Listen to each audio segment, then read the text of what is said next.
ความสุขสองเท่าพี่น้องตอนสวยบอกกันนอนแรงๆมาละหนาวพักกันมันปากเป็นมันที่มาค่อยหนา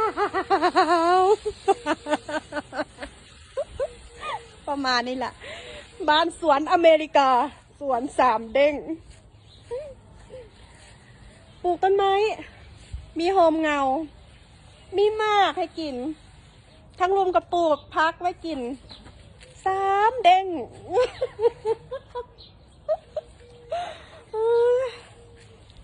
หอมจะคูบตัดแดนใส่จะตัดดีดอกไอ้ยามาสั่งไอ้ยามาสั่งผู้บะเฮ้ยเปรี้ยวปากบอกกินเด้อตำแต่งแรงเด้อสิกินตำบักฮงจะเอาเคียบหมูคุยตำบักฮงมันเป็นสีเปรี้ยวปาก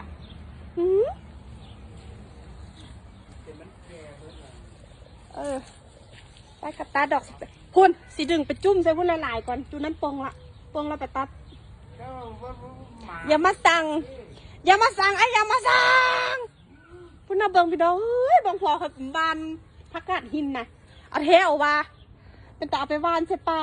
มันคือบ่ขึ้นจริงๆเหรอก็อยากให้มันแต่แพร่พันธุ์ผักกาดหิน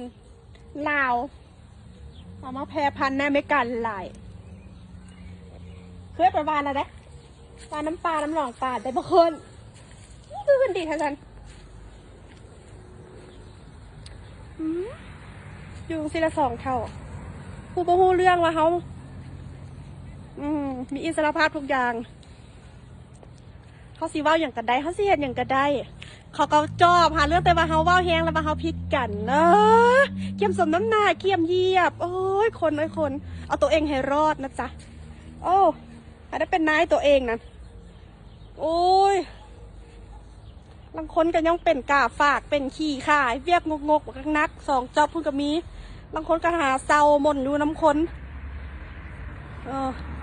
โอ้ยปัญญาไปซื้อเงินอยู่เป็นส่วนตัวหรือเป็นเซาอยู่เป็นส่วนตัว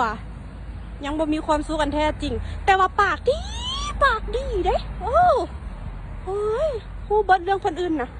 แต่เอาตัวเองบ่รอดโอ้ยังบ่ได้เป็นนายตัวเองแล้วก็ยังได้เป็นกาฝากหลายมีดีแค่ปากหรือคะจริงปะ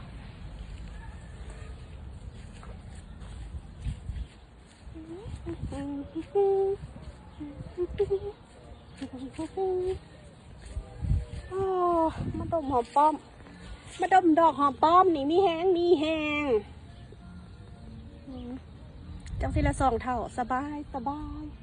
มีอีหยังยากความสุขของคนกับบ่คือกันความร่ำรวยกับบ่ทอกันรวยในแบบพอดีและพองาม